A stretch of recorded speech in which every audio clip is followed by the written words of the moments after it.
السلام علیکم ورحمۃ اللہ وبرکاتہ۔ تو دوستو، آپ سب کو یہ پتہ ہے کہ حنفی جو مسلک ہے اس کے دو فرقے ہیں، ایک ہے بریلوی اور ایک ہے دیوبندی، اور اکثر دونوں کا یہی دعویٰ رہتا ہے کہ امام کے پیچھے سورہ فاتحہ مت پڑھو، ٹھیک ہے؟ اور جو سورہ فاتحہ پڑھتا ہے اس کے منہ میں نعوذ باللہ آگ کے انگارے ڈالنے چاہیے۔ یہ فقہ حنفی میں لکھا ہوا ہے۔ تو بھیا، امام کے پیچھے سورہ فاتحہ پڑھنے پہ تو کتنی حدیثیں ہم نے آپ کو بتائی، کتنی باتیں بتائیں، کتنی آیتیں بتائیں، یہاں تک کہ اللہ کے نبی صلی اللہ علیہ وسلم فرماتے ہیں، بخاری شریف کی حدیث ہے، چیپٹر کا نام ہے کتاب الاذان اور حدیث کا نمبر ہے 756۔ اللہ کے نبی نے فرمایا، اور اس شخص کی نماز ہی نہیں ہوگی جو نماز میں سورہ فاتحہ نہ پڑھے۔ لیکن اتنی تمام جو دیگر حدیثیں ہیں، بہت ساری حدیثیں ہیں، بہت ساری آیتیں ہیں، ان کو بتانے کے باوجود بھی ہمارے حنفی مسلک کے بھائیوں کے کان پہ جو نہیں رینگتا، اور وہ امام کے پیچھے سورہ فاتحہ پڑھنے، یعنی کہ فاتحہ خلف الامام، اس مسئلے پہ لوگوں کو منع کرتے ہیں کہ امام کے پیچھے سورہ فاتحہ نہ پڑھو، وہ خالی امام پڑھے گا، باقی لوگ روبوٹ بن کے چپ چاپ کھڑے رہو۔ یار یہ کون سا مسئلہ ہے؟ جبکہ آج کی حدیث سے میں یہ ثابت کروں گا کہ جو شخص اگر وہ نماز پڑھتا ہے، چاہے وہ اکیلے پڑھے، چاہے امام کے پیچھے پڑھے، چاہے فرض پڑھے، چاہے سنت پڑھے، چاہے عید کی پڑھے، چاہے بقرعید کی پڑھے، کوئی بھی نماز پڑھے، اگر کوئی شخص نماز میں سورہ فاتحہ نہیں پڑھتا ہے تو اس کی جو نماز ہے وہ ناقص ہے، ناقص ہے، ناقص ہے۔ ایک بار نہیں بلکہ 3 بار کہا گیا ہے۔ اللہ اکبر! اور اس کے باوجود جو ہمارے حنفی مسلک کے لوگ ہیں وہ کہتے ہیں نہیں نہیں نہیں نہیں نہیں، امام خالی پڑھے گا، باقی لوگ چپ چاپ بالکل خاموشی اختیار کرو۔ اللہ اکبر! جبکہ جو سورہ فاتحہ ہے، سورہ فاتحہ ایک ذریعہ ہے، جو بندہ ہے اور اللہ سبحانہ و تعالیٰ ہے، ان کے بیچ جو بات ہوتی ہے، جو چیٹ ہوتی ہے، اس کا ذریعہ ہی سورہ فاتحہ ہے۔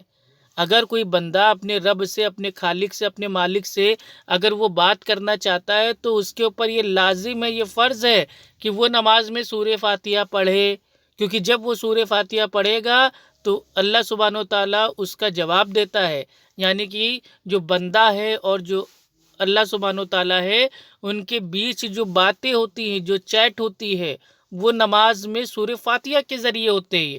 اور ان جاہلوں نے، اللہ معاف کرے، ان لوگوں نے اس ذریعے کو ہی بالکل بند کر دیا۔ وہ کہتے ہیں سورہ فاتحہ مت پڑھو، یعنی کہ جو نماز پڑھ رہا ہے، خالی جو امام ہے، خالی وہ اللہ سبحانہ و تعالیٰ سے بات کرے گا، خالی جو امام ہے کیا وہ اللہ سے چیٹنگ کرے گا؟ باقی جو اس کے پیچھے جو پڑھنے والے، جو سینکڑوں کی، ہزاروں کی اور لاکھوں کی تعداد میں جو نماز پڑھتے ہیں امام کے پیچھے، ان کو اللہ سبحانہ و تعالیٰ سے بات کرنے کا موقع ہی بند کر دیا۔ آئیے، اب لوگ کہیں گے نہیں نہیں، اللہ کہاں باتیں کرتا ہے نماز میں، ثابت کیجئے۔ تو یہ حدیث آپ دیکھیے، اس میں اللہ سبحانہ و تعالیٰ سورہ فاتحہ کے ذریعے اپنے بندوں سے بات کرتا ہے۔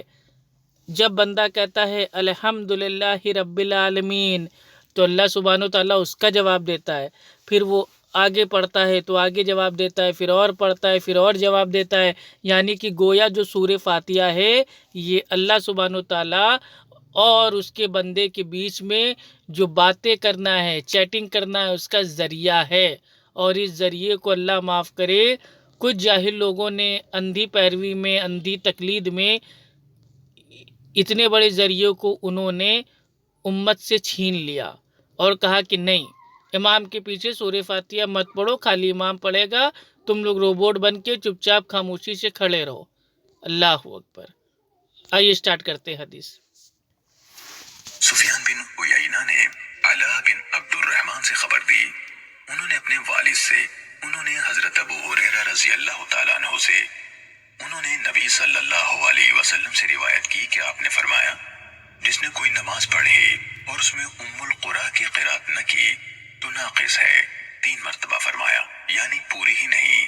ابو ہریرہ رضی اللہ تعالیٰ عنہ سے کہا گیا، ہم امام کے پیچھے ہوتے ہیں، انہوں نے کہا اس کو اپنے دل میں پڑھ لو، کیونکہ میں نے رسول اللہ صلی اللہ علیہ وسلم سے سنا، آپ فرما رہے تھے، اللہ نماز اپنے اور اپنے بندے کے درمیان آدھی آدھی تقسیم کی ہے، اور میرے بندے نے جو مانگا اس کا ہے۔ جب بندہ الحمدللہ رب العالمین یعنی سب تعریف اللہ ہی کے لیے ہے جو جہانوں کا رب ہے کہتا ہے، تو اللہ تعالیٰ فرماتا ہے میرے بندے نے میری تعریف کی۔ اور جب وہ کہتا ہے الرحمن الرحیم یعنی سب سے زیادہ رحم کرنے والا اور ہمیشہ مہربانی کرنے والا، تو اللہ تعالیٰ فرماتا ہے میرے بندے نے میری ثنا بیان کی۔ پھر جب وہ کہتا ہے مالک یوم الدین یعنی جزا کے دن کا مالک، تو اللہ فرماتا ہے میرے بندے نے میری بزرگی بیان کی۔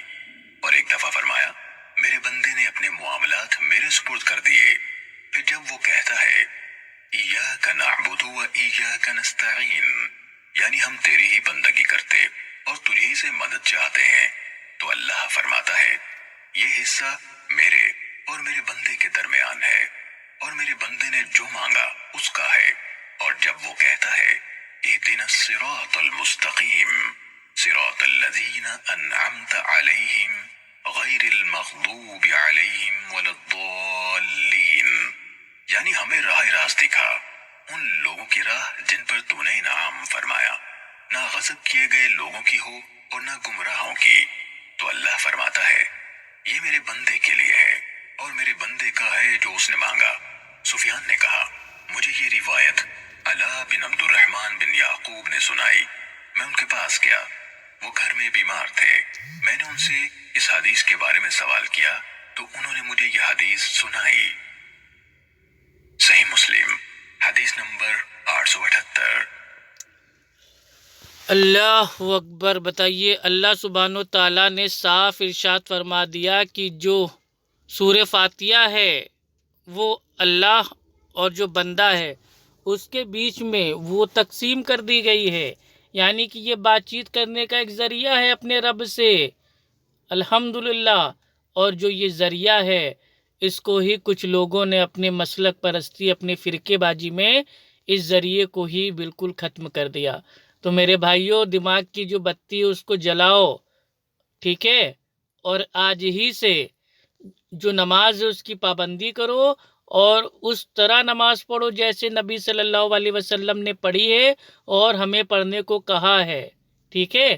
اور چاہے اکیلے نماز پڑھو، چاہے امام کے پیچھے نماز پڑھو، نماز میں سورہ فاتحہ ضرور پڑھو، چاہے تو اپنے دل میں پڑھو لیکن سورہ فاتحہ پڑھو، کیونکہ بنا سورہ فاتحہ کے نماز نہیں ہوتی، اور اگر کوئی شخص بنا سورہ فاتحہ کی نماز پڑھتا ہے تو وہ نماز ناقص ہے، ناقص ہے، ناقص ہے، یعنی کہ وہ پوری نہیں ہے۔ اللہ اکبر۔ اللہ سبحانہ و تعالیٰ کہنے سننے سے زیادہ ہم کو عمل کی توفیق عطا فرمائے۔ السلام علیکم ورحمۃ اللہ وبرکاتہ۔